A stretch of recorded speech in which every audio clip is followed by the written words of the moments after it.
Hey Silas, can you be interesting for a minute? I need to go get a drink. I need to go get a drink. My throat is like, bitch, you talk too much. Hi, Waiting Bookie. for nighttime or waiting for you. It's all the same to me. I'm gonna bark.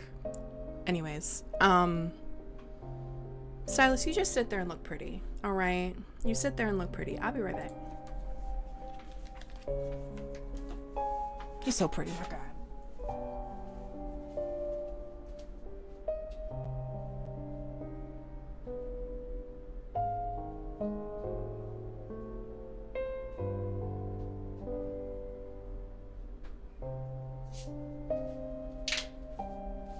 At the fashion show, I saw a dress with the night sky stitched over a river. Are you talking? I ordered one for you. What? It'll be sent once the measurements are correct. What did you do, Silas? What did you do? Are you talking about buying me things? Whatever it is, I'll take it. I'll take 14 of them. Got to level 60. You're mine for the rest of the evening. Any objections?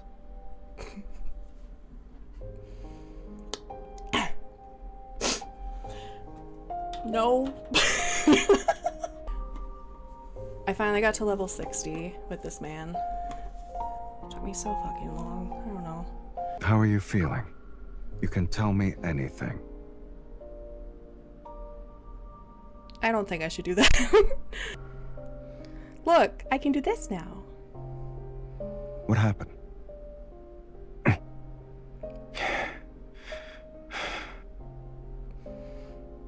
Here's one more person who won't let go.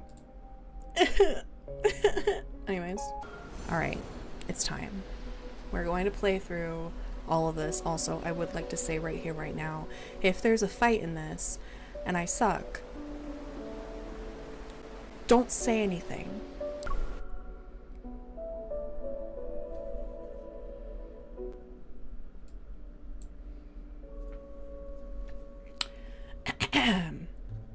Jewelry, luxury homes, connections. The wealth Maxwell has accumulated extends beyond mere money. According to insiders, Maxwell, who made a name for himself, possesses exceptional jewelry appraisal skills ever since he was young. That's not how you say that word. The banquet he's preparing for his wedding anniversary this year will be held on a private island. All invitees are wealthy celebrities. Why is MC dumb? Ma'am, you literally know a celebrity. Shut up. It'll be hard to get close to someone like him. Besides, this person is already on the association's watch list. Looks like I'll have to tap into my precious connections to complete this mission. The villa on the bay quietly sits in the cool, salty sea air, welcoming my arrival. The familiar iron gate is half open as always. I need to remind him that his habitat.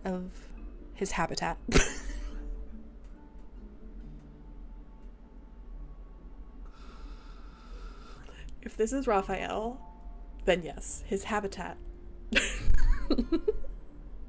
That made me laugh so hard. I need to remind him that his habit of leaving the door open should be broken. It's Raphael, isn't it? I closed the door behind me and head to Raphael's studio. Your habitat, sir, is not secure. Like, don't get me wrong.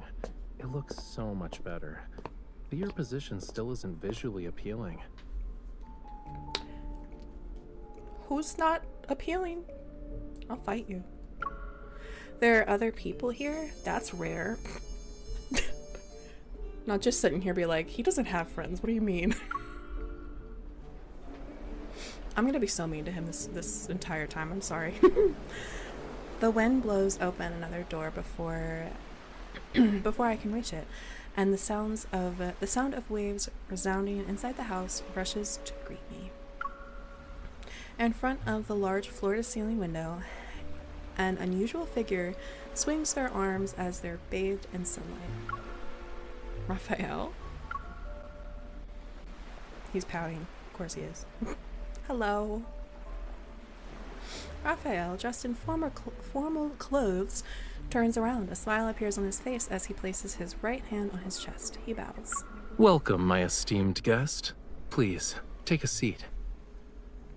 What's happening? He points at a cushioned, high-backed chair by the small dining table next to him. With his gaze, he urges me to sit. When you mentioned a concert, you were talking about this? It's happening now? Of course. Okay. Sunlight washes over the chair. A cup of tea sits on the edge of the table, and a dark red plush carpet covers the floor. He put a lot of thought into preparing this. He's not messing around. Since the audience is here, the concert can officially begin. Okay. I can't help but let my gaze fall on the thin paintbrush in Raphael's hand. Watch closely. This isn't just any paintbrush. It's... He is the fish. This guy drinks tea way better than the fish. He is the fish. I'm putting on the chat box. I don't care. In case people actually chat. That's funny. Yep, now you're gonna... Damn. Okay, I'm watching closely. What are you gonna do? Magic trick? Raphael slightly lifts his chin to create suspense. Then he turns back to the floor-to-ceiling window. He holds the paintbrush and poses.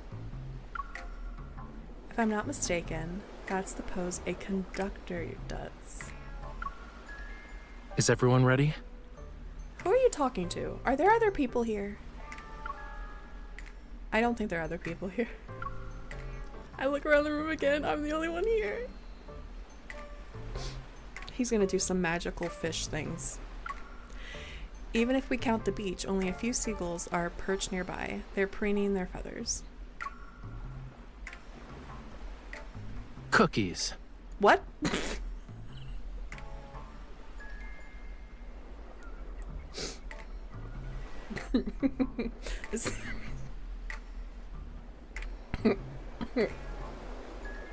Hold on. This is an adult man who may or may not be several hundred years old. Anyways. Okay, cookies. Oh! The seagulls on the beach suddenly turn their heads towards Raphael. They stretch their necks and squawk loudly. Hold on. There's no time. Lemons! What's, sorry? The joyful cries of the seagulls immediately changed at the same time. They hit a difficult high-pitched note and hold it for a while. What are you doing? The cool sea breeze lifts the hem of his suit and blends with the warm sunlight to create a relaxing, refreshing experience. Alright. Raphael's pose is simple yet steadily expressive. His eyes are half closed as if he's engrossed in the melodious tune. I can't read. I've lost the ability. Assuming this is a mime performance, it's perfect in terms of being a concert. It's a shame I can't mute the world. Before the seagull's maddening cries overwhelm my mind, I go to the window and set down a plate of cookies and lemons. The rhythmic cries stop. Seagulls fly in to snatch the food before scattering. They're satisfied. Oh, okay. Oh. Excuse me.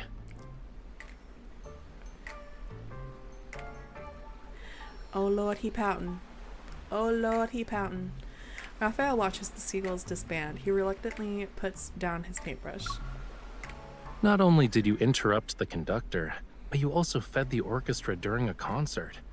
I've never met an audience member as audacious as you.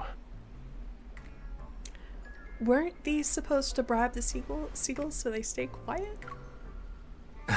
Okay, I guess that was pretty obvious. Why are you yelling at me then?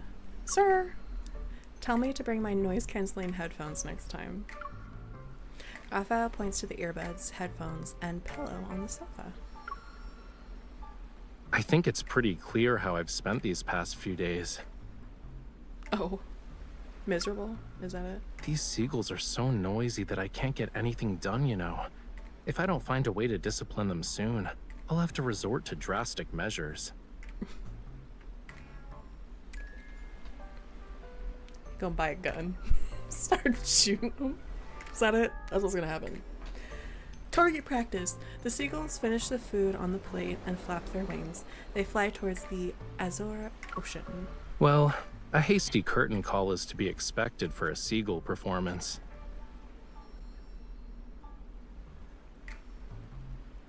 Only thing I can think about when I look at Raphael now is the deep and him fucking up the boys. No. But now I'm gonna have to look it up. That's a image.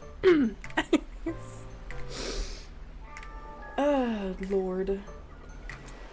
Why is it always an octopus? Anyways. Sorry, I did not pay attention to you at all, sir. The weather's so nice today. Do I have the honor of inviting you to afternoon tea since the concert's over? I guess so. Do you want the answer to that? Oh god, I'm scared. I don't know. I don't want the answer to that. I just realized what question you were responding to. Stop. Twirling the paintbrush in his hand, Raphael walks to the small dining table.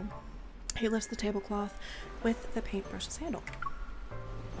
I was planning to surprise you when it ended, but I suppose my plans can never keep up with you. Yeah. I'm a handful. It's true. Was the concert only beginning? Is this the real reason why you invited me over? No. Got it. The aroma of food lingers in the air as Raphael pours me a cup of hot tea. His gaze implies there's more than meets the eye as it's reflected in the drink's ripples. I heard some rumors, and even if I didn't invite you, you'd probably find me of your own accord. Looks like the sea breeze is good at carrying news. Since you left the N109 zone, certain eyes that lurk in the shadows are waiting for the play's next act. Problems keep coming up. I'm not sure which one you'll deal with first, though. So, I'll take the initiative and offer you a reward of your choice. The rare display of honesty and underlying assertiveness catches me off guard. He's already in control of the conversation. I'm just gonna say it. This man is the one you probably should be most afraid of out of all four boys.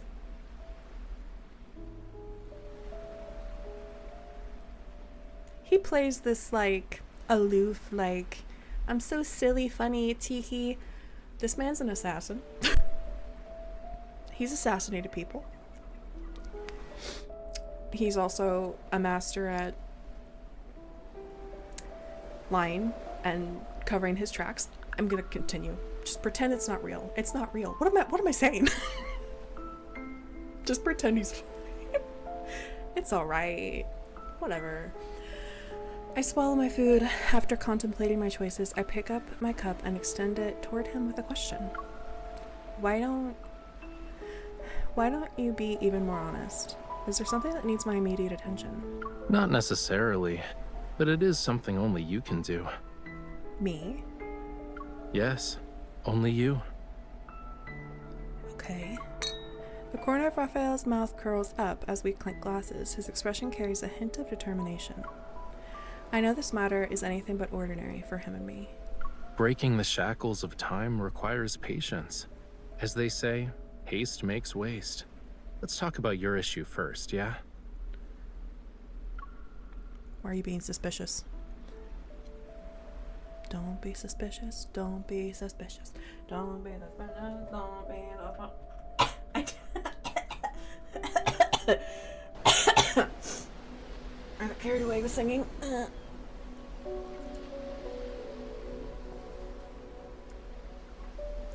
Alright. Chapter 2. Ooh! That's pretty. The well-known tycoon Maxwell is on the association's watch list for suspected involvement in illegal port-of-course smuggling. At the last auction he attended, He bought a set of jewelry that wasn't top tier for a high price and claimed it was for his wedding anniversary. Would a wealthy entrepreneur skilled in jewelry appraisal make such a mistake? Based on our intel, the association suspects this was an illegal protocol transaction disguised as a jewelry auction. Okay. And when we look at the price, if it's really related to protocols, it must be no ordinary type. In other words, an ether core might be hidden in the jewelry. We don't have any conclusive evidence at the moment, so we can't confiscate his assets. You'll have to do an undercover investigation. Of course. Fantastic. Yes, Captain. Anything for you, Jenna. I love you. Maxwell plans to give the jewelry to his wife at the banquet. If I attend, I might be able to inspect it. As for getting my hands on an invitation from a tycoon, only you can do this, Raphael. Why are they in a bedroom? I'm also gonna say, if this is his bedroom, that's really pretty. What do you mean he has a dome roof? Angie. I know. Your eyes already acknowledged how wonderful I am the moment you walked through that door. You don't need to butter me up even more. Oh, I'm gonna fight you. All right. Raphael leaves the changing room with his hands behind his back. Anticipation builds with each step he takes. What about the invitation? Didn't I say I'd present you with a reward of your choice? Here you go. Am I getting the reward before I help him? What's going on? A shadow falls in front of me. Raphael covers my face with one hand and ties something at the back of my head with the— what? I raise my hand and touch the smooth surface. The object is sort of firm. Raphael wraps an arm around my shoulder and leads me to the mirror. Is it a mask? A mask for a masquerade. And the invitation to Maxwell's private banquet. Got it. Raphael stands behind me. He appears to be dissatisfied with how the mask is positioned. While talking, he undoes the knot and reties it. Maxwell and his wife Gabriella met at a masquerade ball. The theme of their wedding anniversary is reliving the moment. Guests will wear customized masks as part of his commemorative gift. Sounds like he really loves his wife. But these masks are custom made, so they must represent its wearer's identity, right? Yup, your clothes and jewelry are ready too. Now's the perfect time to get acquainted with your new identity. Why did he have everything ready? Sir, you're being more suspicious than usual. How did you know? How did you know? How do you have my measurements? I glance at my reflection in the mirror. I notice Raphael's somewhat extravagant formal attire that suits a masquerade. So you're not an artist. I'm curious about the new relationship you've set for us. Mischievous, Raphael winks at me as I'm looking at my reflection in the mirror. A new, talented opera singer who's accompanied by a dedicated manager, bodyguard, and assistant. Which one of us is the opera singer? Ma'am, he's a siren. Get it together. It's gonna be him, and he's gonna sing, and somebody's gonna die. I'm definitely not your manager, bodyguard, or assistant. I never accept side gigs. Okay. Don't ask him to sing. It'll be worse than Silas. Mostly because it's probably going to be beautiful and you'll die. 3 days later, on a luxurious yacht, the banquet is in full swing. Melodious music accompanies the event. I quietly touch the back of my head. The mask is on my face and the straps show no sign of becoming loose. With a champagne glass in hand, I stand behind Raphael. I occasionally pretend to take a sip as I observe the people around us. Why are you so far away? It's Phantom of the Opera moment. Got it. Raphael, who's also wearing a mask, turns around and looks at the distance between us with some confusion. He gestures for me to come closer. Your clothes and mannerisms are your face in a banquet like this, which means they're under everyone's scrutiny. So, people are gonna think I brought an assassin with me when you stand over there like that. That would be you. I mouth, this is the distance a bodyguard should be at to Raphael.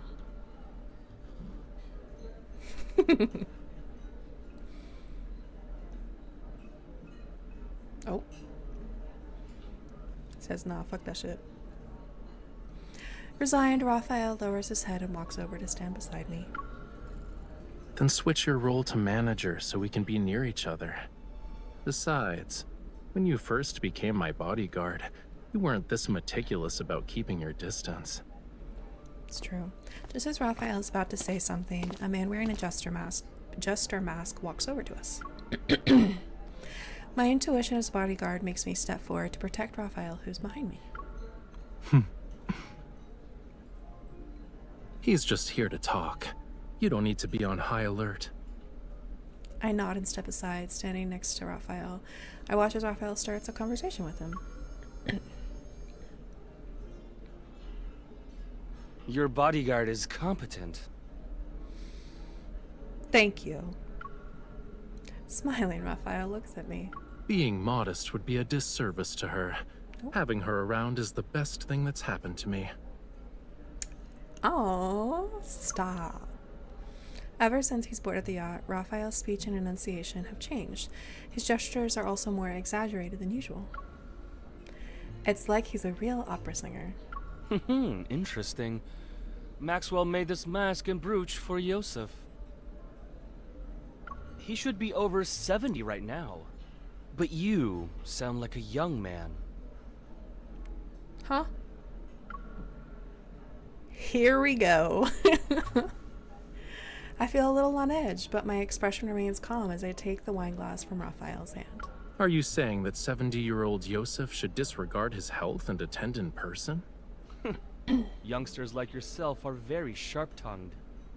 While Yosef and I were drinking tea and playing chess, you were probably having fun somewhere else. Judging by your attitude, you must be an old friend of his, good sir. Has he not taken the time to share some of his insight with you?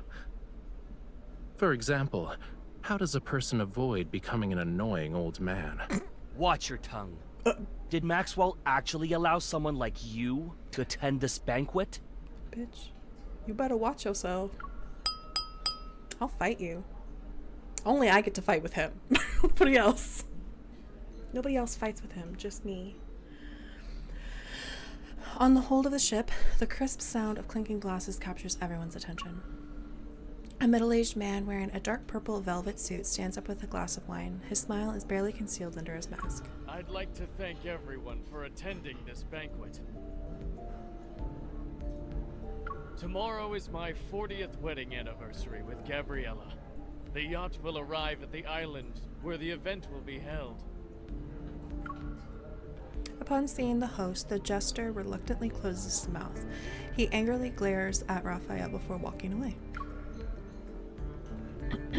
Spicy. Raphael adjusts his mask and discreetly curls fingers at his side. He's beckoning to me. Once I am next to him, we start quietly talking to each other. Is it time for plan B? Yeah, remember to act natural. Leave the dramatic parts to me. Bet.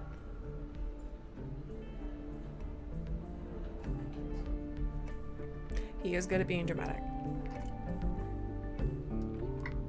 So, no arguments here.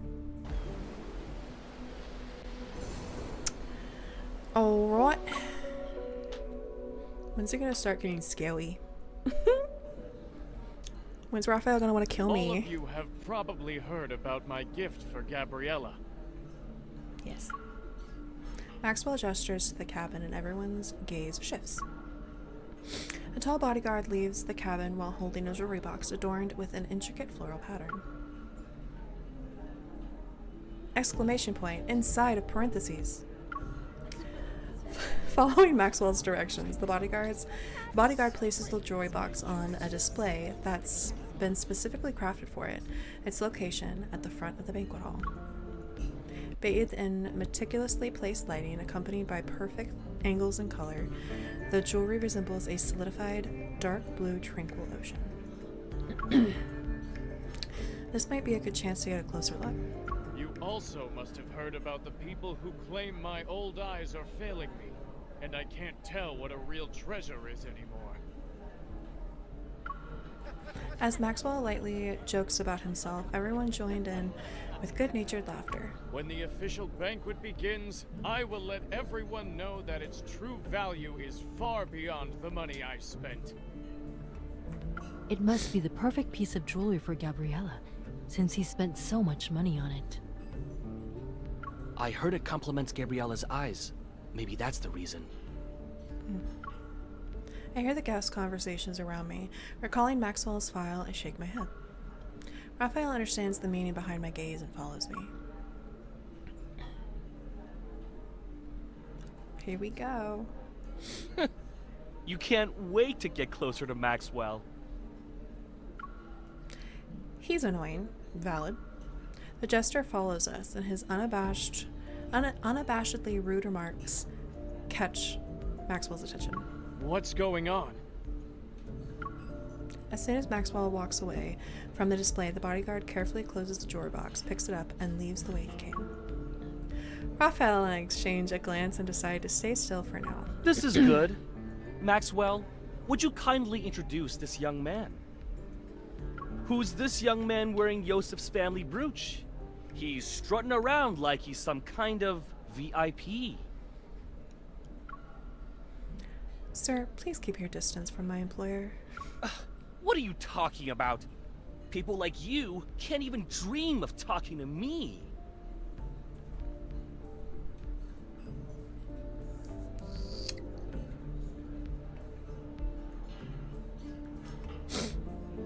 So, I can think of like 10 ways to dispose of this man. Which one is the best one? Raphael, do you have thoughts? Raphael, seemingly unfazed, bows towards Maxwell and lowers his head with an air of grace. Maybe if someone else did it, it would seem pretentious, but his gesture only brings to mind phrases such as an elegant gentleman.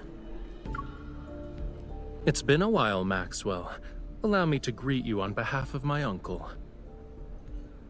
Oh, you're... Yes, of course. Allow me to introduce you. This is Yosef's distant nephew. You should listen to him perform.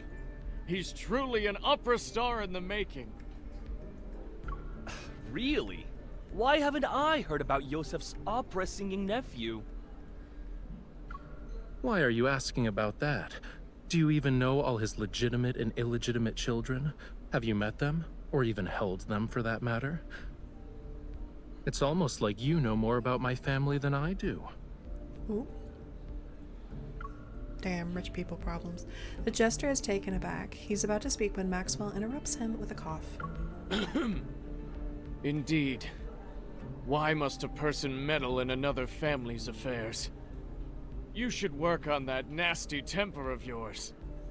Yes, he should. He's a dick. Understanding the implications of Maxwell's words, the jester presses his lips into a thin line and mutters under his breath. He's somewhat displeased.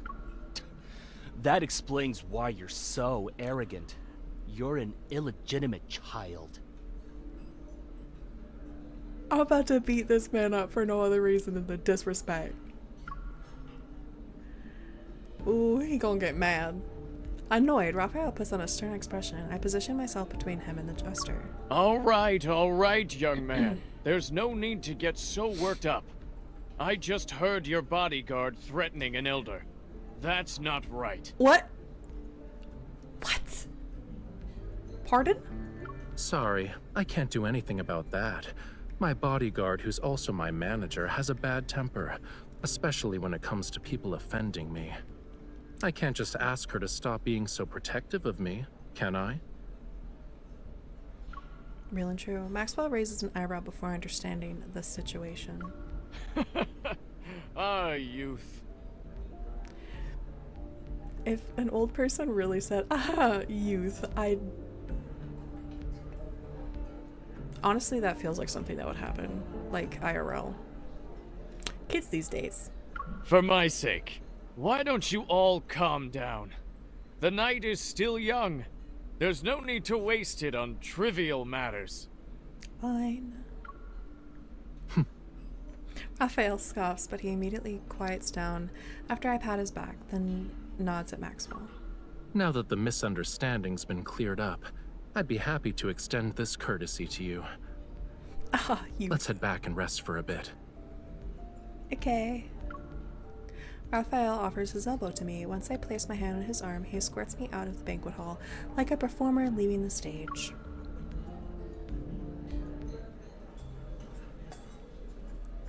Raphael heads to a secluded spot. He slows down, leans toward me, and exhales. Acting is so exhausting. You act all the time. But thanks to him, no one will question us. It should be smooth sailing for our future operations from here on out. It's a shame the script changed from nephew to illegitimate child. There shouldn't be any problems, right? The old man has countless illegitimate children. No one would bat an eye if word got out. At best, we'll get a few more disdainful looks. That's good. We won't even see someone rolling their eyes at us with these masks. Yeah, it's perfect. All right. All right. We've set up. We've done the rising action. Are we gonna fight somebody? I'm ready to fight. Ready to fight. Oh. I wasn't able to get close to the jewelry, so I didn't sense anything unusual. My hair hides the strap at the back of my head. Seeing me struggle to find it, Raphael helps me untie it. I can't help but rub my face the moment the mask comes off. It feels a little stiff. Your target this time is jewelry? Well, he fiddles with his mask, his palm and slender fingers making it look delicate. What about you? Is pretending to be your manager, bodyguard, and assistant as far as my help goes? What? He gazes out at the ocean, his exposed half-face showing a pensive expression. Don't worry. I'll tell you everything when the time comes. You probably should have told me ahead of time. I have a feeling that I'm not going to know why you're mad at me in about 10 minutes. I'm not saying anything now because I'm worried the info dump will overload your brain. Yeah. You still should tell me, though. Now I'm even more curious. Surely you have other questions besides what I'm actually after. Why not ask a simple one? You're wearing a disguise for a reason. Are you hiding from the people who posted your bounty on the dark web? It's part of the reason, yeah. But I have other enemies. Boy, you have so many secrets. How do you keep track? They're also on this ship? They're also on this ship. Oh no. I expected as much, but I still let out a soft sigh. Why do I always feel like you're dragging me into trouble? Don't worry about it. Considering how strong you are, no one can beat you in a fist fight. Valid. I'm a badass bitch. I knew it. Nothing is ever simple when you need me to be involved.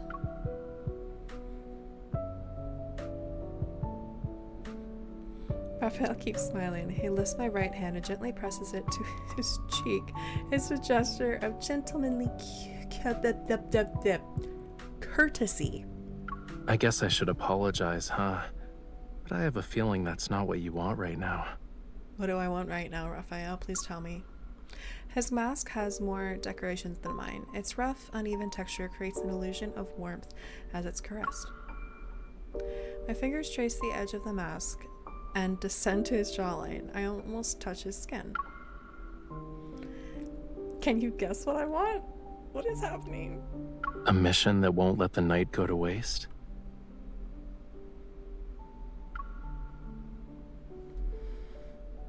What's happening? Oh, I'm really close to you right now. Oh.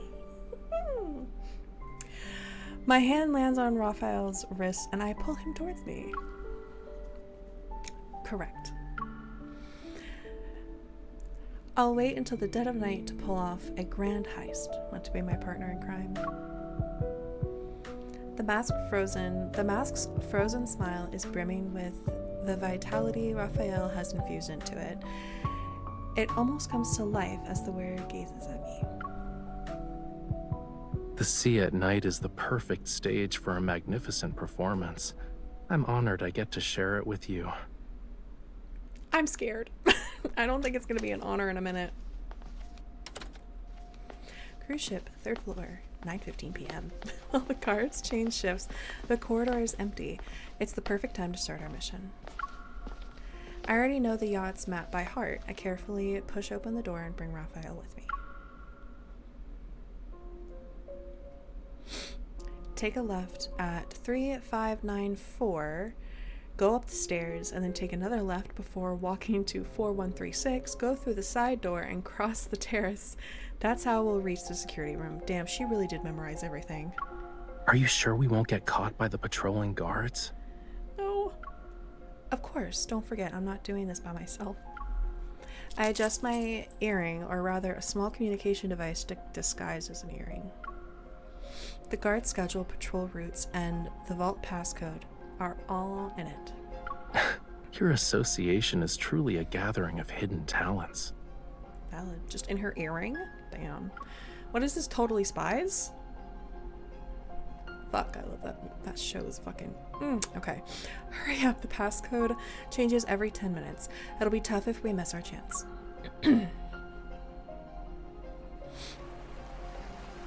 We arrive at the terrace on the 4th floor smoothly. It's not long until the vault's location appears within my line of sight. There are guards on patrol. We have to distract them.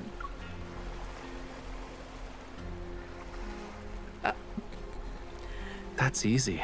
We just need an encore. Why did I think he's just like, arson? Like, okay, wait. A small flame flickers from his fingertip. I nod. You're so good at this. How many people have you scared with that trick? Who asked me to be her partner in crime? Not like actual crime. Please don't set the ship on fire. Me, yes. The communication device beeps. The passcode has been successfully deciphered. I gesture to Rafayel. He nods, and a tiny flame materializes. You're a good man, Maxwell. Spending a fortune just to make your wife smile. My small gift pales in comparison to your company's wealth and power. Why is Maxwell here? Here. The sound of laughter gets closer. Raphael opens the hatch in the corner of the floor and pulls me down. The door silently closes and our surroundings darken. Where was this trap door? Why is it here?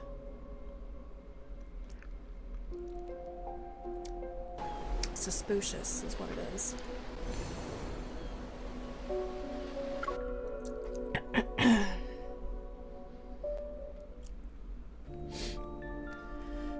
The space below the deck is cramped and small. With the faint light from the automatic emergency light, I can barely make out the piles of items. Concerned that any noise would alert Maxwell and the others, Rafayel and I have to stay close together and not move. What's wrong? A lot. Your hand, it's poking me. He hesitates before moving his hand aside and rests it on the clutter behind me, as if he's trying to wrap his arms around my waist. Better. I guess. Against the hazy light, his figure is hard to discern, but the depths of his gaze are front and center, profound as the ocean itself. So dramatic. I forced myself to look away and focus on the commotion above us. Originally wanted to attend, but he couldn't leave. He asked us to send you and your wife his regards. Swear to God, if this is somebody from Ever. You're too kind. Can these people, like, talk about their everyday lives somewhere else? Is the passcode about to change? That's so true, though. It's okay, we still have at least 7 or 8 minutes. Let's wait. But aren't you uncomfortable? Of course I am, I say in my heart. Curled up in front of Rafayel, I can't stretch my limbs. They're starting to feel numb. To make matters worse, a strand of my hair falls across my face. It's almost in my eyes. Huff huff, okay. That's one way of it. Okay. I try to blow it away, but it doesn't do anything. Raphael's bangs slightly sway instead. Let me help. Alright. He raises his hand and moves it towards my cheek. However, his elbow hits the deck. Boy! Look what you've done.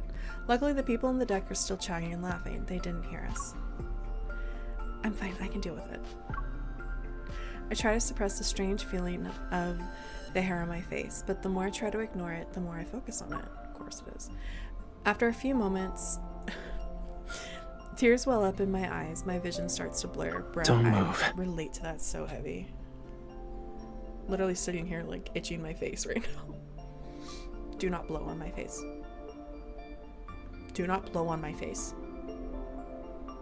Do not do it. Do not do it. He lowers his head. Suddenly, I can see him in much greater detail. He's so close that his eyelashes almost brush against my cheek. Accompanied by the faint warmth of his breath, his nose touches the area between my eyebrows. Oh my goodness. Don't do it. Following the curve of my brow ridge, he slowly moves that annoying strand to the side. He used his nose to go whoop.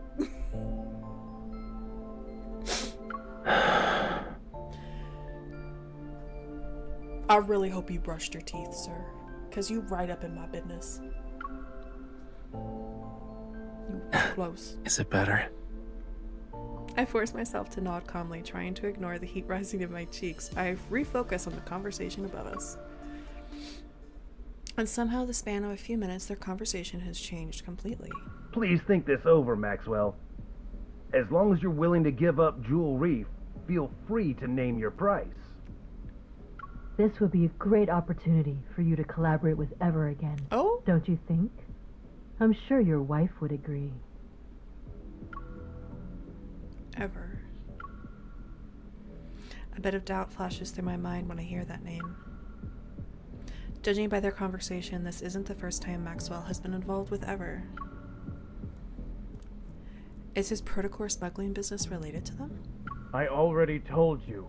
I'm never selling the island. Stop asking. Maxwell, we've been very sincere. Being at each other's throats won't benefit anyone, right? Are you threatening me? Oh. Oh, no. We wouldn't even consider it. But your anniversary is coming up. It'd be a shame if something went awry to ruin the event. Maxwell sounds even more displeased. The three argue for a bit before parting ways on bad terms. I sigh, then the sound of footsteps fades away. I reach out to open the hatch door.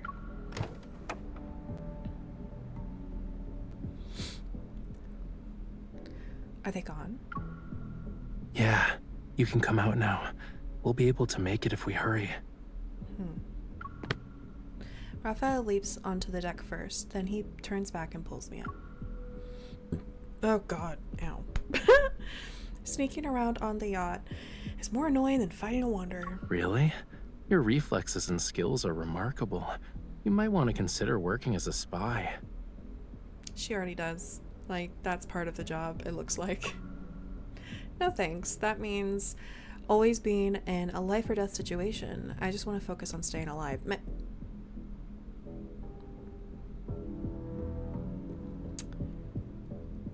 And you took a job as a hunter fighting wanderers.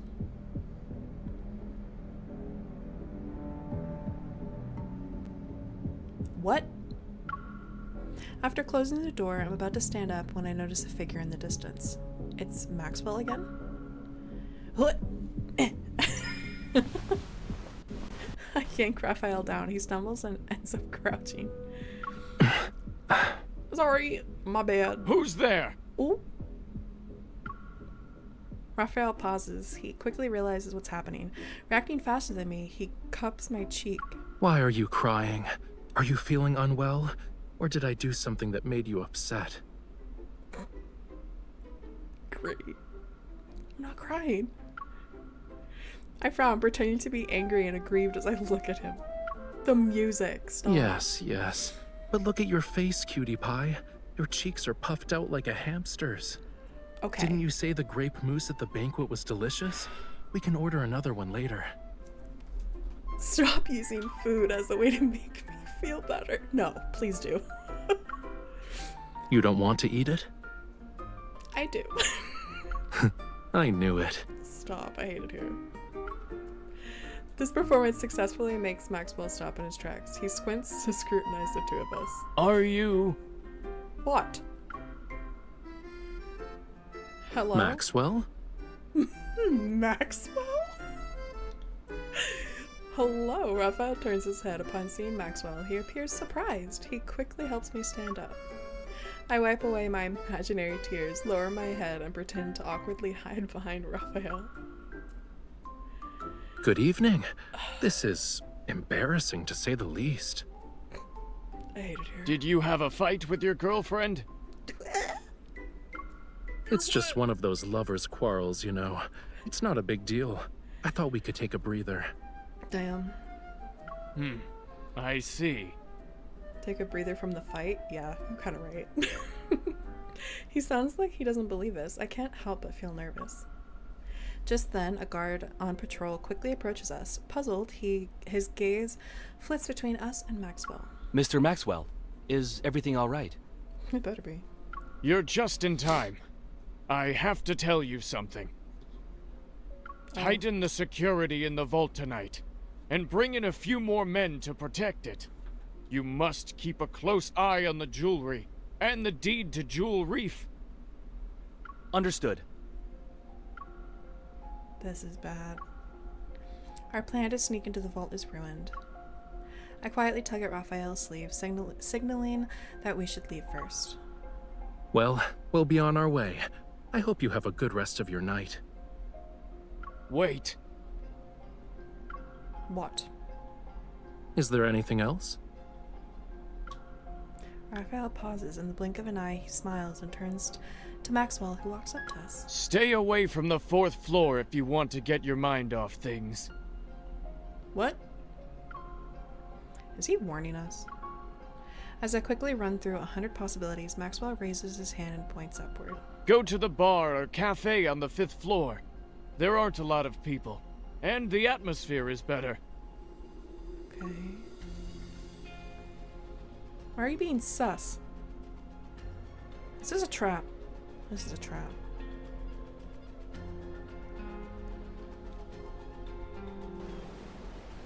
I just realized I need to do something, and I'll forget if I don't do it. Let me see if this is gonna work for this.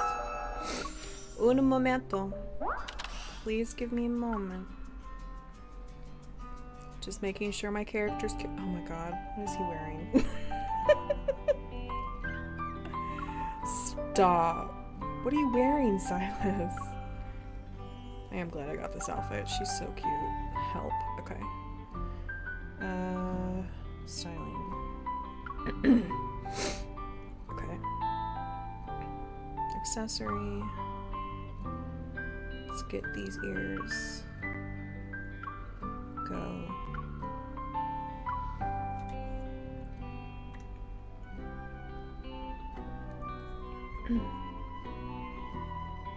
Nice. Thank you. Okay.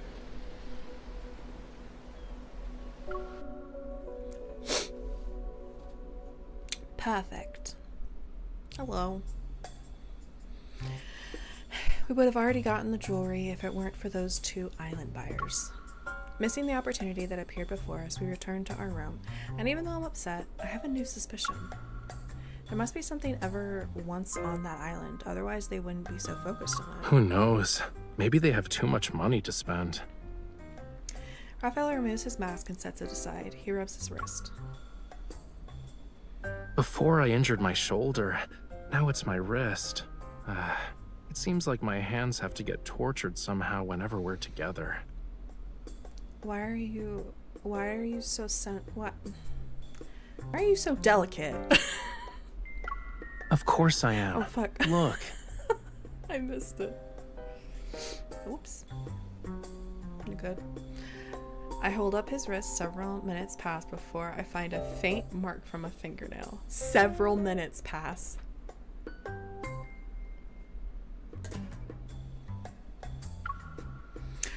Oh, it's a serious injury, alright. It's so serious.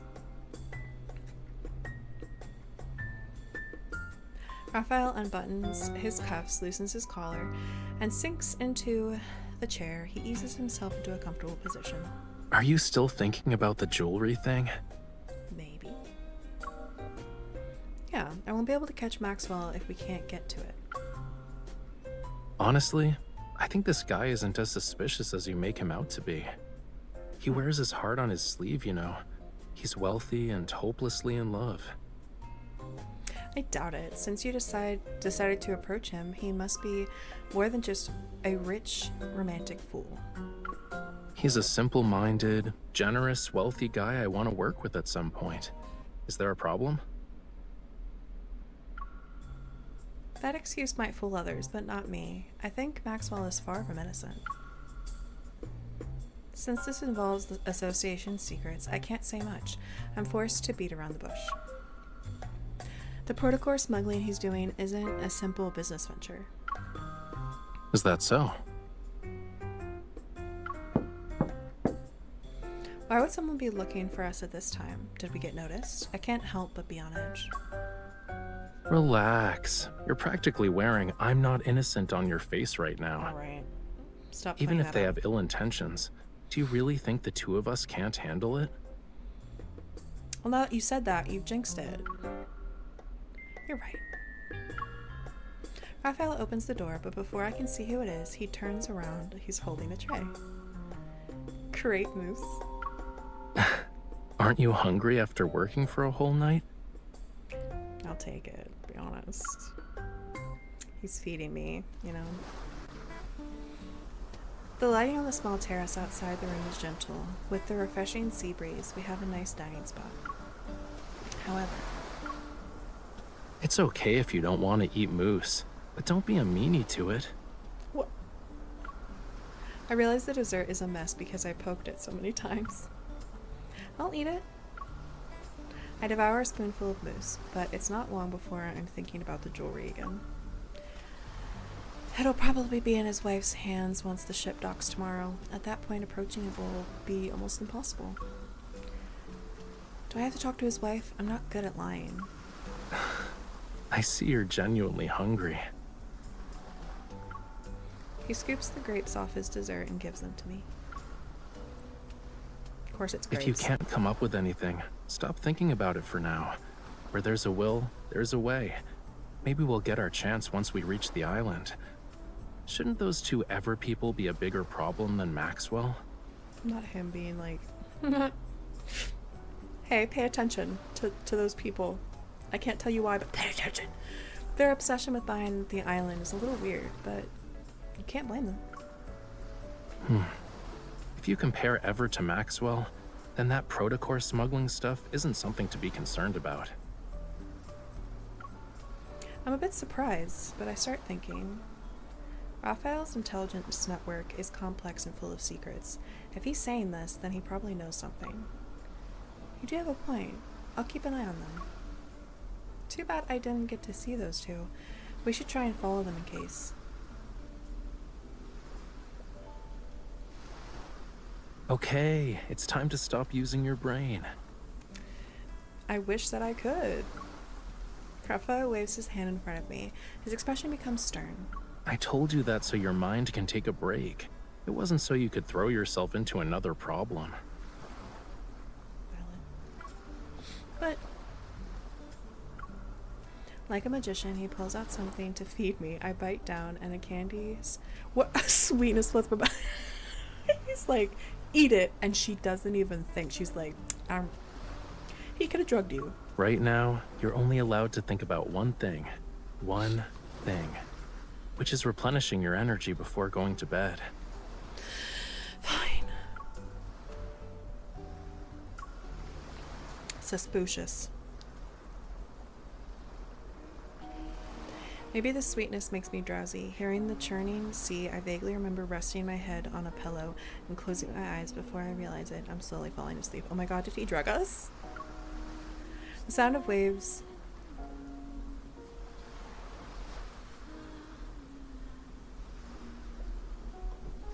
There do be singing. There do be singing. The sound of the waves reverberates near my ears and slowly flows into my dark dream. Oh?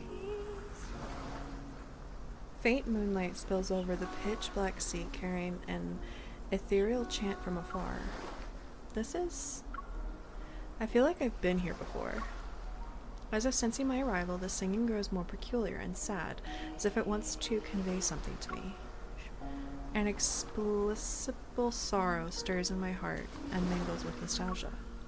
I can't help but reach out to that elusive melody. Reach out for me, baby. Sorry. Yet the waves surge and the sea roars and swells under the howling winds. It's at that moment the song dissipates and drowns in the raging torrents.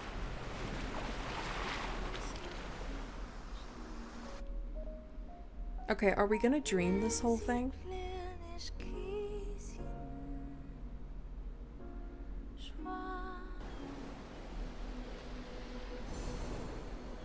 Somebody's gonna have that song, full song, like, digitized on the internet. That soon. What's drowning? I don't know. What is this? Ladies and gentlemen, Okay. we'd like to welcome you to Jewel Reef. Okay. We are gathered here dreaming today yet. to celebrate the wedding anniversary of Mr. Maxwell and Miss Gabriella. Okay. We have prepared various means of transportation for your use. You may relax at your lodgings or explore the island. Okay. What's most notable about this island is the extraordinary blue hole situated at its center. It's a rare marvel of the world. Ooh, I bet it's suspicious. The next day at noon, the yacht reaches the island. A middle-aged butler welcomes the guests. The ceremony will be held at 7 o'clock this evening. Transportation will be arranged to ensure all attendees can make it to the manor's banquet. The butler guides each guest to the cars individually. With a smile, he turns his attention to us. Do you need anything, sir? I don't know, dude. It's a great question. Oh, he's moody. We're good, thank you. He's feeling a little land sick. When a fish is like, I don't like being on land. Rafayel leans against my arm. He raises an eyebrow and reveals a slightly disgruntled expression. I have a headache because someone had me appreciating the sea breeze with her late into the night. Do not turn this on me. Ooh, I'ma fight him. It's normal for sea creatures to have allergies on land. I understand. Maybe you should stop trying to understand. Okay, alright. You don't. Okay, he's moody. Someone get him a ring pop. I don't know. Oh? At that moment, it's as if a delicate string tightens around my heart. A faint tremor ripples through me. I turn around to see several guests and guards escorting a safe. Behind me, they pass by. The jewelry. There's definitely something off about it. Unfortunately, my hunches aren't enough to justify a proper investigation into the jewelry. I still need to figure out how to get Oh my god. I still need to find out how to get accurate data on the jewelry with my watch. Once I have that, the association can officially start an investigation on Maxwell. Confronting these guards head on isn't impossible, but cleaning up the mess that would come after will be troublesome. Chill out. Once we're at the banquet, she'll wear the jewelry. You'll have plenty of opportunities to get close to it then. True. I can only hope. Wait, do you have telepathy or something? How did you know what I was thinking? Is it really that hard to guess? Alright, so you're saying that I'm simple. Rude. A car appears and stops right in front of us. Raphael opens the door. He grabs my shoulder and turns me around. He's like, get in. Save the challenges for tonight. We're on an island vacation. Are you really going to spend the whole time frowning? Yes. No. Excuse me, sir. Do you know where we can find the best view on this island? Can you take us there? Before I can refuse, Raphael gently pushes me into the car. Didn't you have a headache? Now you're fine. He immediately rests his head on my shoulder. Nope. You're not that great of an actor, my guy.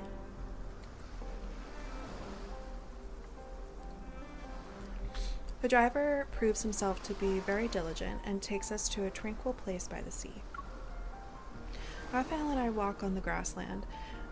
One side is an expanse of lush vegetation, and the other side is an azure sea. The underlying anxiety in my heart slowly dissipates, perhaps soothed by the breathtaking scenery.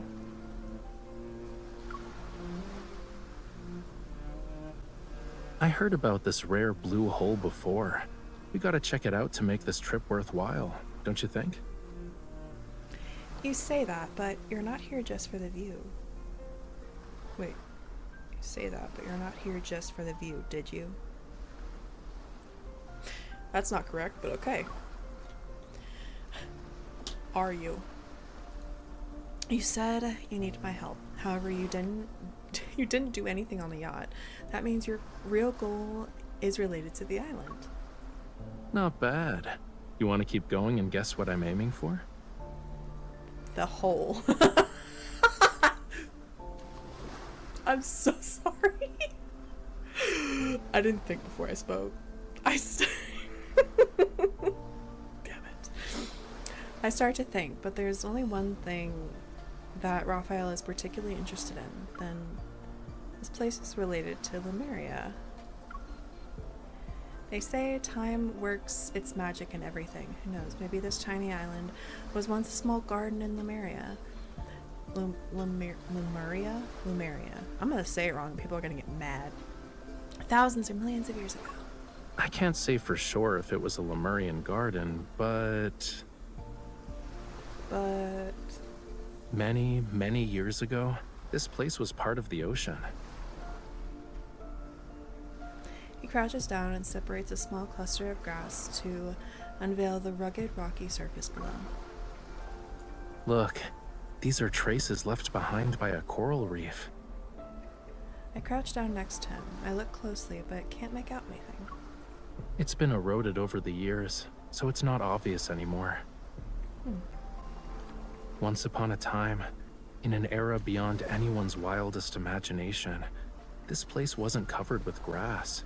Coral reefs stretched as far as the eye can see. Shells and countless sea creatures, like fish, shrimps, and crabs, used to call it home. Distant and intriguing, the land was a realm of unfathomable mystery to them. But in the end, their once familiar homeland turned into the strangest of worlds. His tone is light, tinged with an elusive emotion. His words are carried away with the sea breeze as soon as they leave his lips. Why are you just standing there? You don't want to keep walking? Oh?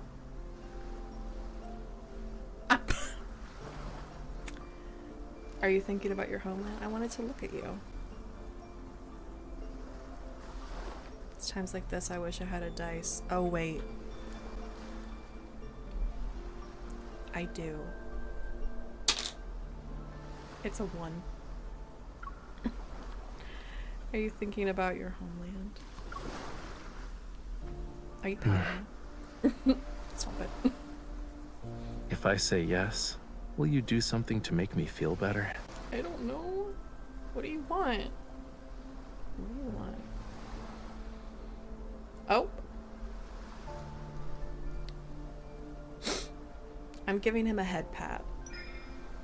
That's about right. Stop it. He's a cat. He's already a cat. He's already a cat before the banner. Of course I'll give you a head pat. Just like this. You're not using this as an opportunity to mess up my hair, right? Of course not. Your hair's already a mess. In the best way, I promise. We walk along the coast as afternoon sunlight dims, the sea breeze becomes slightly cooler. With every step we take, the terrain gradually ascends. Out of the corner of my eye, the dock we arrived at earlier has turned into a distant white speck.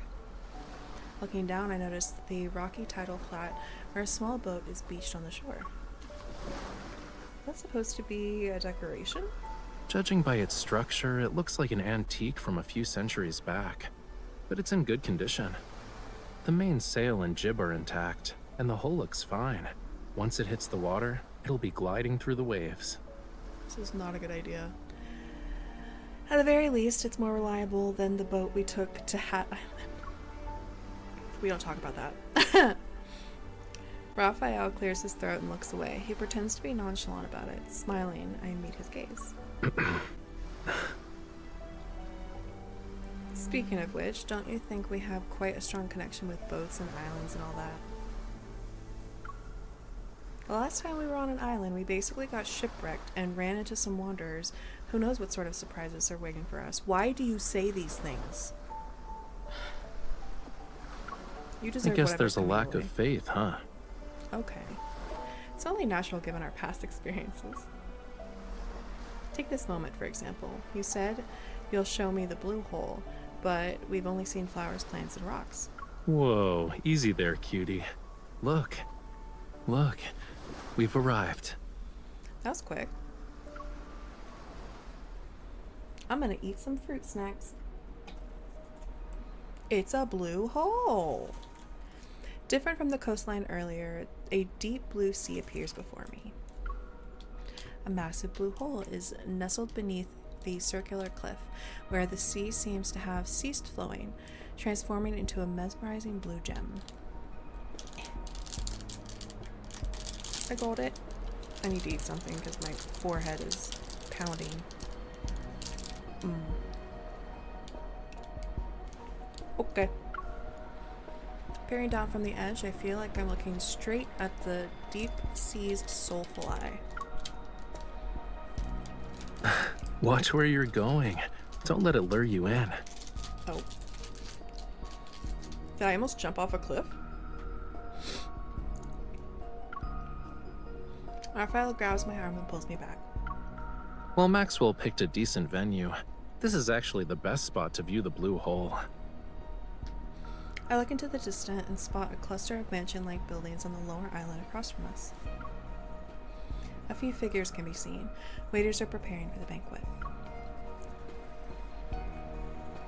It's beautiful. No wonder Maxwell chose this place for his wedding anniversary. It's not just beautiful. He picks up a small stone and throws it. It lands on the edge of the blue hole, before vanishing into the dark blue depths. The oxygen levels are super low in the blue hole, and light can't even reach it. Barely anything can live there. Oh? So, over time, all sorts of rumors about it began to emerge. Some say the blue hole is a gateway to another world. Others believe it hides countless treasures. Interesting. people tend to have a wild imagination when it comes to unreachable locations. But there's not any concrete evidence to debunk these rumors. An unimaginable secret might be hidden in this blue hole. Raphael turns his attention to the blue hole. His clothes billow in the wind, and he looks like a bird ready to take to the skies. Some of the things MC says is kind of like, was that necessary? As if any moment he's about to dive straight into the profound, dark blue abyss. An inexplicable tremor reverberates from the depths of my heart.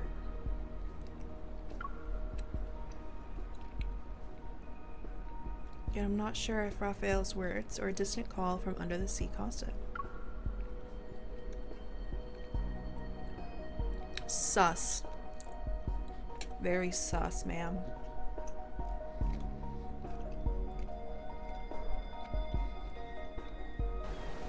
I'm expecting drama and trauma to happen soon. Drama and trauma. Oh, it's a castle. Oh my god, it's Little Mermaid. At 7 p.m., the ceremony for the wedding anniversary takes place as scheduled in front of the manor near the Blue Hole.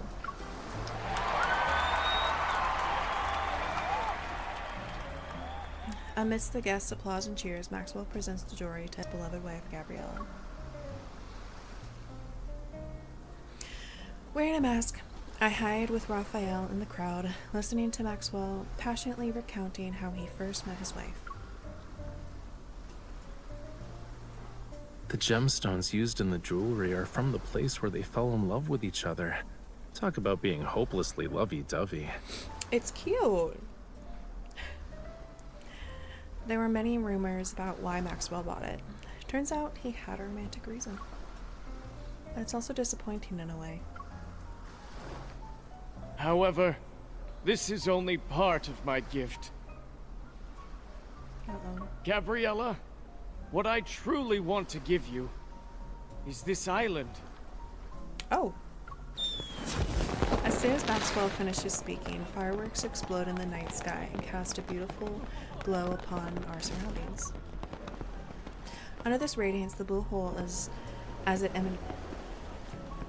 Under this radiance is the blue hole as it emits a faint light. The water's surface shimmers like a precious gemstone. They say this blue hole is a rare wonder of the world. Not only is it this island's heart, but it's also the sea's. Oh. My wife entrusted me with her precious, pure heart. And so, I was given the gift of experiencing the best love in the world. That's why I'd like to offer her the world's most precious, purest heart. This island's official name is Gabriella's Atoll. I fear that could have been cuter, but adorable. You gifted her an island. Imagine having a rich husband. Anyway, the fireworks become increasingly more magnificent and dazzling, accompanied by joyful laughter and applause. Gabriella, who's brimming with happiness, tightly holds her husband's hand. Oh god, my phone's dying. The jewelry she's wearing around her neck is even more brilliant. Don't ogle so much. Even a mask can't hide how you're eyeing the jewelry. I'm trying to come up with a conversation starter for when I approach her later. This is easy. Just say, Gabriella, your love story was so moving. I would be honored to hear more about it. I don't think that's enough to earn her trust. Remember, to Maxwell and his wife, you're the girlfriend of Yosef's illegitimate kid. With such a complex background, it's pretty clear that our love story is filled with obstacles. So, it's only natural for you to admire the romance between Maxwell and Gabriella. She might even pity you. Raphael, did you work as an actor before? How are you able to easily slip into any role? That's a secret.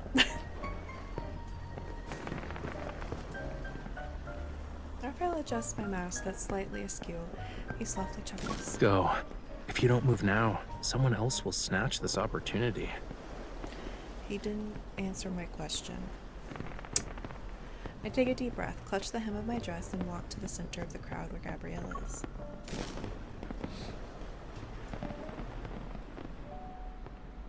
Over half an hour later.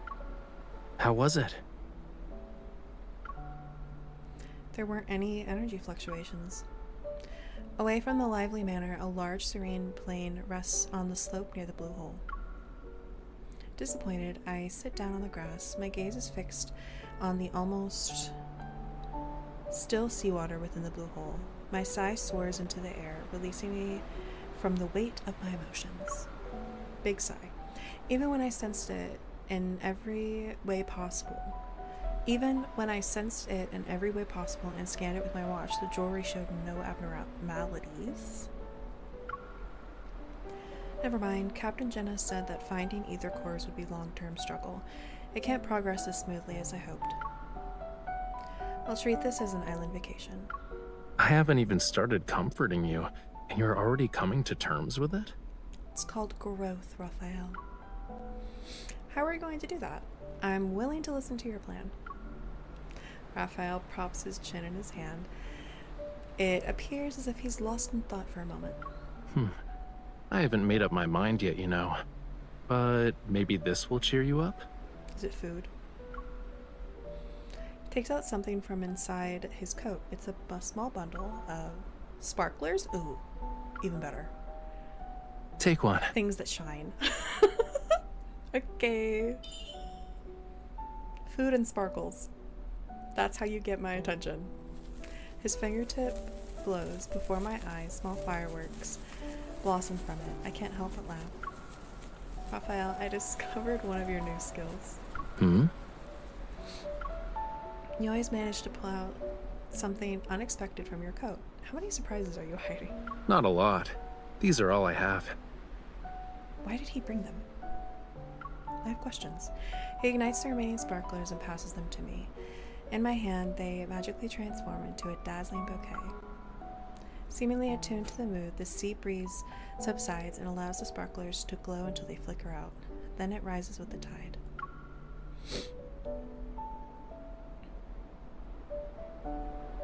Let's go. It's about time we head back. Shh. Dare you shush me? Oh no. The music changed and I don't like it. A serious look appears on his face and he turns away. Taking my hand, he swiftly guides me to a nearby rock. We have company. What? Is it a wonder? Seeing his wary expression, I hold my breath and write my question on the rock with my finger. Maxwell? He shakes his head. After a minute or two passes, I hear voices that are moving towards us. Oh? We're ready. It won't be long before things get chaotic. When the time comes, head to Maxwell's private collection room. It's in the southeast corner. Find it while I stay in the manor too. These voices. They're those people from Ever. Are they scheming something because Maxwell refused to give up the island? On the rock, I write the question Ever. Raphael nods. If only Maxwell sold the island to us. Then we wouldn't have to go through all this trouble. Weren't you listening to the higher-ups? The stuff that's hidden on this island is very important. It can't end up with the wrong people. What's on this island, ma'am? Care to share? What is this stuff exactly? Do you want to share your big secret with me? Did you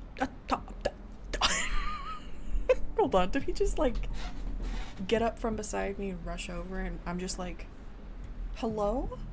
Who's there? Oh, hello. Hi. Flames encircle the two. Raphael approaches them slowly, one step at a time. I grab my firearm. Raphael just turns on the murder real quick. Are you going to explain yourselves? Or would you rather have a thoughtful discussion at the Hunters Association? They clench their teeth and refuse to speak. And just when I'm about to make another inquiry, I sense a powerful surge of metaflux. Raphael, a wanderer, is about to appear. My watch sounds the alarm which coincides with the violent tremors that shake the sea. I hurry towards the blue hole, but Raphael blocks my way. Before we continue, I need to ask you something. Do you like treasure hunts? I do. But how's that related to the Wanderer? Then this adventure won't disappoint you. Okay.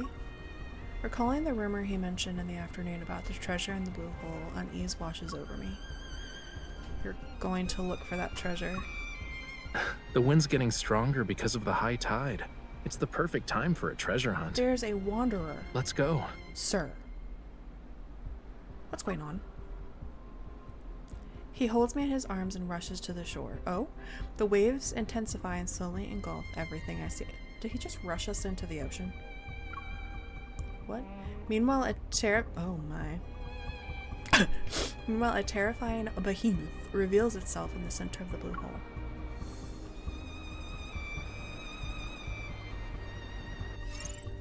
Oh no! Wait, listen. This is all I need, right? I don't need any other... I don't. Okay. It's... Don't judge me. Alright, leave me alone. Let me fight. This will be the last song it ever hears. My god. Please let me fight this and not die. Oh, I forgot I'm This using teamwork this. thing is going great. I don't This teamwork like this thing thing. is going great. Did you spot it? Alright, don't get hit, don't get hit. It's almost over. Don't let it get away. Do you think it knows something about music? If it doesn't, oh well. You won't escape. Oh. Hi, buddy. Foul wings. Keep your distance from it. Oh. This teamwork thing is going great. This teamwork thing is going great. Why is she repeating after him? Do you think it knows something about music? If it doesn't, oh well. Back up. Let's see what trick it has up its sleeve. This teamwork thing is going great. Here's our chance. Bring it on. Excuse me while You won't escape. Okay. I'm trying. I'm working. I'm trying. recovered but- so oh, fast. that sucks. 3, 2, 1, This go. teamwork thing is going great. This teamwork I thing is just going get- great. Don't touch me.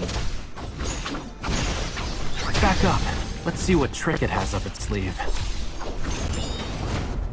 Go back to the pit you came from. This Okay, we do teamwork thing is this. going great. Here's our chance. And Trust me on this. Cool. Of course. You were too close to him. What do you mean? Leave me alone. He's dead. It was like a brilliant opera. It was very memorable. Yay. It's time for trauma, I'm guessing. Ooh.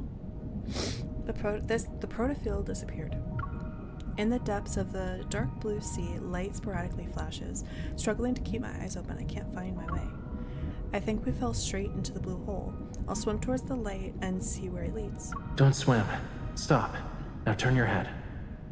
Honestly, if I heard somebody talking to me underwater, I think I'd panic. Poor guy. You're jumping him. Give him a chance to breathe. Literally me in every fight that I do on this game. I'm just like, don't give him a chance. Don't give them a chance. Why are you talking? Raphael, you have some splains to do. I do as he says, however, trying to turn while underwater is surprisingly difficult. A familiar warmth suddenly cradles the back of my head. Strands of hair gracefully drift into my view, and they're followed with a gentle kiss. What? Pardon? Try it. Pardon? Do what now? Try what? Try what? Literally takes her a moment to be like, I'm talking underwater. What? Don't you dare. Okay. Oh my god.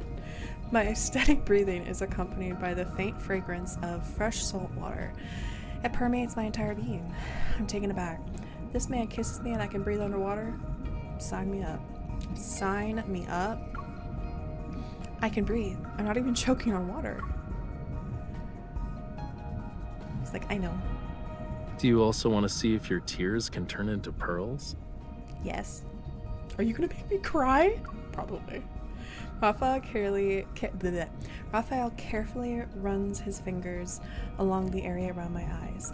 He instantly conjures up a thumb-sized flammula like a magician pulling a rabbit out of a hat. What is that? The tide is rising. Come on, let's find my treasure. What are you looking for? What is the treasure you're looking for? The little fish affectionately rubs its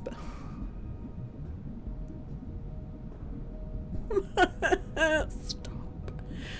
The little fish affectionately rubs its belly against Raphael's fingertips. With a flick of its tail, it swims towards the depths of the blue hole as if it were a guide. Oh, okay.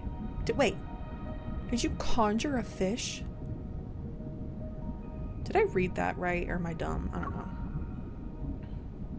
Is there really a hidden Lemurian treasure at the bottom? Only the undercurrent beneath the high tide and the tiniest fish know its location. I playfully poke the flammula swimming next to me. Unafraid, it swims closer and nuzzles my cheeks. Stop it. How do I be best friends with fish? Why is the flammula sillier than the one outside? It doesn't even have a sense of caution. It's not the fish's fault. It only dares to come close because you have a familiar scent. Oh. Are you talking about when you kissed me? Obviously, it's not just because of that. Oh. Explain. As we head deeper into the blue hole, the undercurrents become more and more intricate. The light has disappeared. In Raphael's palm, a small flame materializes. It casts a gentle glow. White fish playfully swim around it.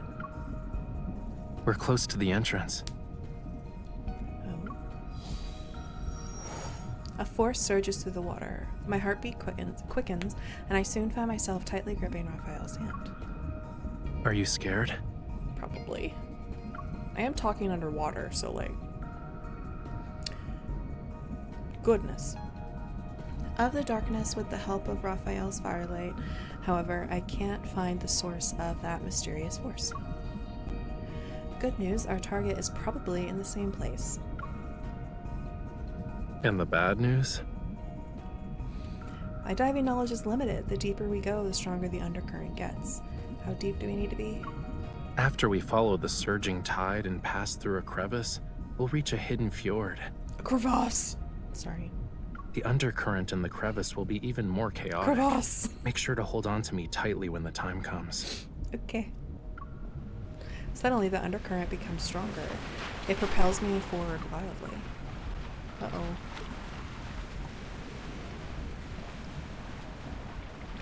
Oh! When we come to a stop, we find ourselves in the deeper part of the sea. In serene darkness, a gentle light emanates below.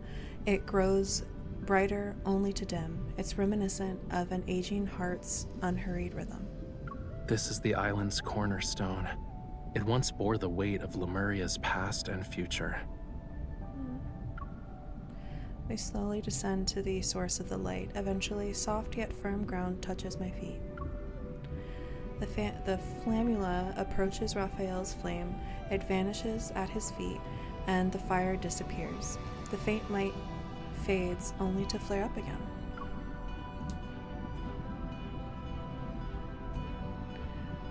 This? It's part of Lemuria's long-lost Tome of the Sea God.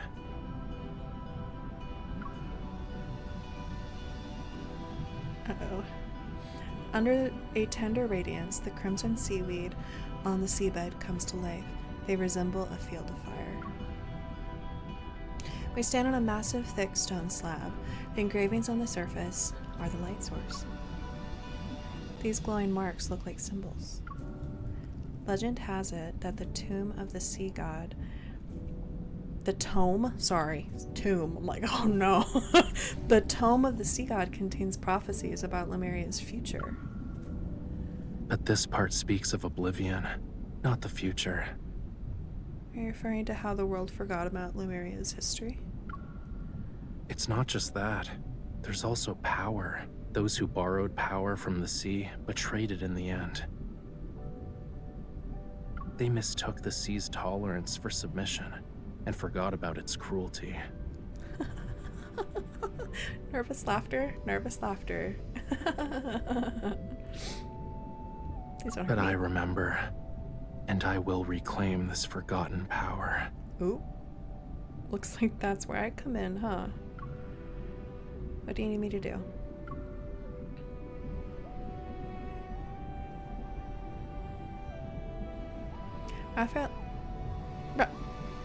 Raphael takes my hand as he materializes a dagger. What? Only those who have a bond with the sea god can awaken the tome. I need you to bear with me for a moment. Okay. Okay. I need you to bleed. Thank you, ma'am. The dagger grazes my fingertip. A drop of my blood is quickly sealed in a tiny bubble that falls onto the vibrant red seaweed. I'm sorry, I'm just imagining like a little tiny droplet of blood in a bubble, and it's just... Alright. The distant, okay, hold on now. The distant roar of a tsunami echoes in my mind, accompanied by immense glowing symbols swirling and materializing. They pierce my body and ascend. What? Hello? Fragmented images that are bathed in golden glow and a childlike voice break through the haze. They flood my mind. Oh, this is dangerous. Did he know this was gonna happen to her? You awakened me. Whose memory is this? Who do you think it sounds like? Hey, are you listening? Yes. Oh? I'm not stranded. It's the waves. They're just too strong. Oh. Where I come from, if you say you like someone's scales, that means you like them. I'm sorry. I like your scales. Man, living as a mermaid would be wild. Just imagine. Oh my god, your scales are so pretty today. Wow. I'm sorry, that's mean. You humans are bold. We've only known each other for a day, and you're already thinking about our next meeting. Remember, we'll see each other again at this spot next year. This bond means you'll definitely come back to me. I'll always wait for you. Then I too.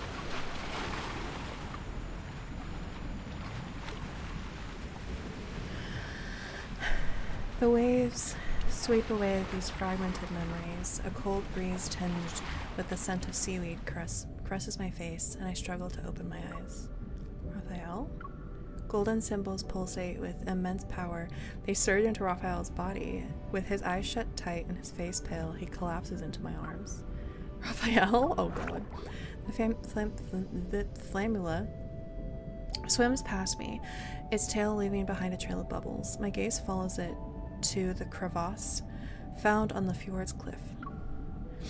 As a shield of golden light blocks the turbulent seawater around us, I tightly hold onto Rafayel and swim towards the crevice. Uh-oh. This man's like, I'll reclaim the power. Didn't think about the consequences. Didn't think about the consequences. And also that memory, hello? She's definitely gonna be like, I have questions for you, sir. It sounded like you, but you were like young. Oh no, okay, we're ready. We leave the blue hole via a narrow gap in the seabed. When we resurface, we find ourselves in the ocean. There's a small island in the distance. A nearby ship gently rocks with the waves. It looks as if it's been waiting for a long time. Boarding the ship's hold, I look at its old mast and sails. I know this is the same ship that ran aground on the island. What?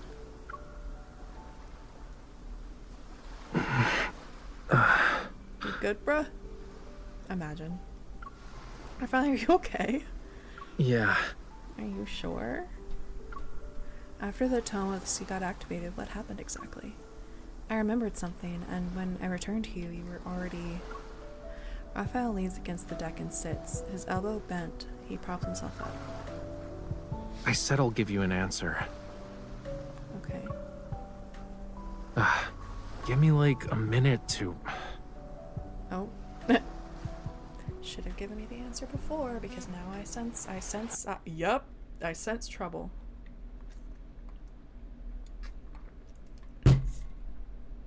How dare you? I'm back. My phone was just like, how dare you? I'm taking a siesta, so. Okay, let's get, I'm really hoping that my phone doesn't just keep the game just keeps crashing at the moment where the cutscene actually starts. So we're finally getting cutscenes. Yeah.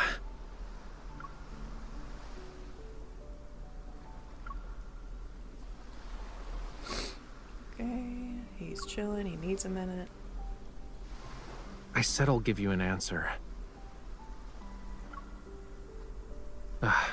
Give me like a minute to... Fingers crossed, are we good? We Gucci?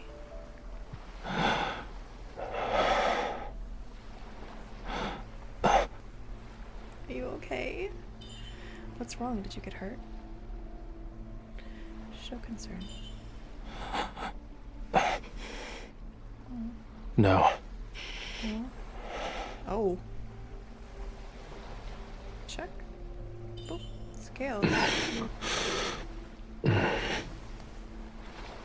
He's nuzzling. This couldn't be considered gentle. Uh-oh. It's getting... Getting what? Stay back. Oh. Why? I would be nervous. What's going on? Oh. Oh. I shouldn't be happy about this. Rafayel? Struggle. Oh, okay, alright. Okay, alright. A follower?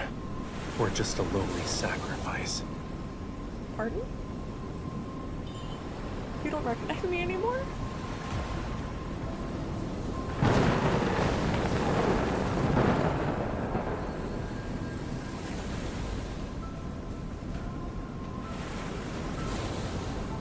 You're not gonna be able to move, ma'am. Death. Oh. When the storm surges from the deep sea. What? Rafayel snapped The out of sea it. god awakens. I have no need for traitors. Alright. With the authority granted in me by the Ocean's Covenant, will order you to— Oh! Snap out of it.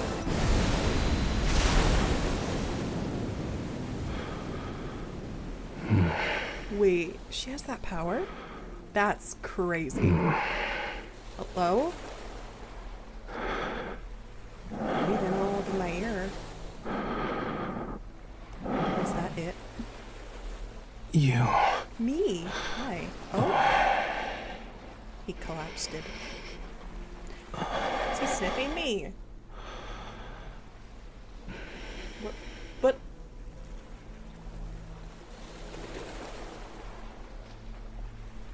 You sniffing me?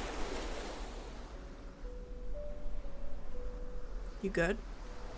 Do you know who I am, Rafayel? Of course. Are you sure? Struggling, I stood up and leaned back against the cabin wall. I give Rafayel a once over.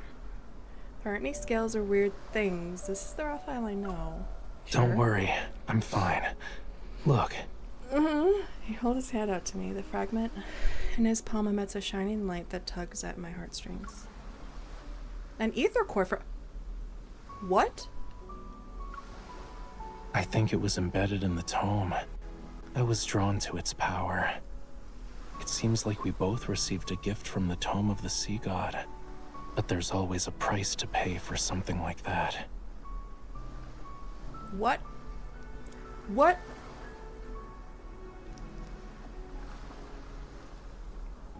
My head hurts. What? The waves lap gently against the hull and occasionally splash us. I wipe the seawater off my face and look at the murky ocean. This price you have to pay, what is it? Do you need to be a sacrifice or the sea god? The dead deep sea and the sea god's power have been awakened. Okay. And since I accepted its power, I must answer its call. Who gonna get sacrificed? Please don't say me. Even if certain futures have a predetermined end, I can't refuse. Oh. Fantastic. What is that? What does that mean? The ocean pushes the old ship. Exhausted, Raphael rests on my arms and closes his eyes. I look down at him. My heavy heart is drenched, as if the wind and rain work tirelessly to drown it.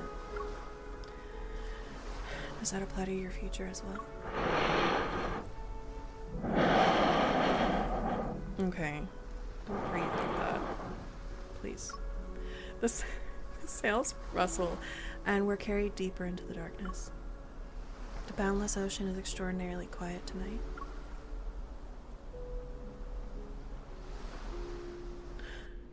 What? I thought I was gonna see him, like,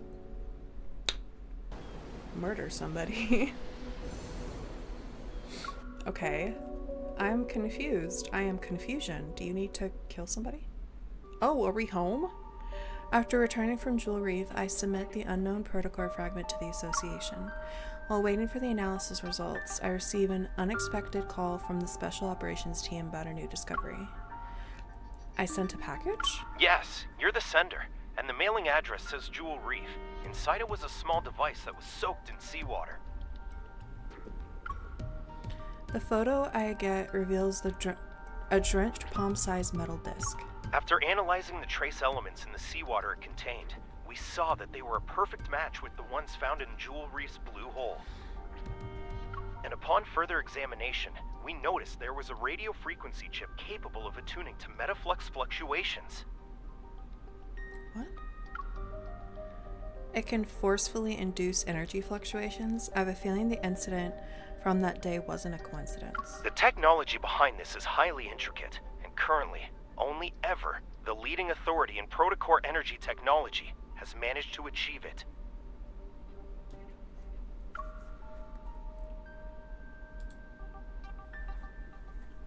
Ever again. However, it still has some limitations. For example, it can't be remotely activated, so... The person who activated it must have been at the banquet. While I can acquire the guest list through the Association's intelligence network, I still chose to visit White Sand Bay. He's the only one who could send this item that was salvaged from the sea. He even used my name when handing it over to the Association. Raphael, you have some splaining to do, my love. What you doing? For the entire morning, dark clouds cover the sky, heavy and gray. They almost touch the wave's crest as I look at them from the large window. The sound of a pencil against paper faintly resounds. The house's owner treats the news as nothing more than background music. Many guests have gone missing from the island. Their current whereabouts remain unknown. The venue of the banquet, Jewel Reef, has been sealed off. There will be a further investigation into the... The news reporter doesn't have any notable details. I walk over to Raphael and lean down to look at his sketch.